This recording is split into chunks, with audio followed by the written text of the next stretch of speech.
बुलेटिनच्या सुरुवातीलाच एक मोठी बातमी आहे। पुरंदर ईव्हीएम चोरी प्रकरणात निवडणूक आयोगाने खरतर मोठा निर्णय घेतलाय। तहसीलदार आणि डीवायएसपी यांना निलंबित करण्याचे आदेश देण्यात आले। निवडणूक आयोगाने 3 वरिष्ठ अधिकाऱ्यांना यावेळेस निलंबित देखील केलंय। ईव्हीएम चोरी प्रकरणी तहसीलदार आणि पोलीस उपविभागीय अधिकारी यांचं निलंबन करण्यात आलंय, तर जिल्हाधिकारी आणि ग्रामीण पोलीस अधीक्षक यांना कारणे दाखवा नोटीस पाठवण्यात आली आहे। 2 दिवसांपूर्वीच सासवड या ठिकाणी ईव्हीएम चोरीची घटना घडली होती आणि याच घटनेची गांभीर्याने दखल ही निवडणूक आयोगाकडून घेण्यात आली आहे।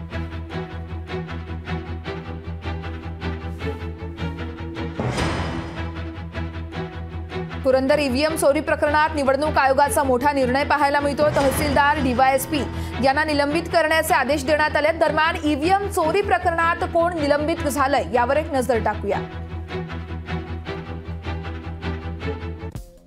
पुरंदर दौंड प्रांताधिकारी वर्षा लांडगे खत्री यांचं देखील निलंबन करण्यात आलंय। पुरंदर तहसीलदार विक्रम राजपूत तर उपविभागीय पोलीस अधिकारी तानाजी बर्डे यांचं देखील निलंबन करण्यात आलंय। पोलीस निरीक्षक संतोष जाधव,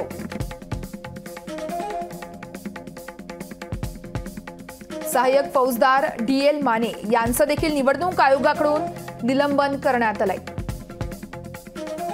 तर पुरंदर ईव्हीएम चोरी प्रकरणात निवडणूक आयोगाने 3 वरिष्ठ अधिकाऱ्यांचं निलंबन केल्याचं पाहायला मिळतंय। लोकशाही मराठी ऐका, पहा, जागरूक रहा।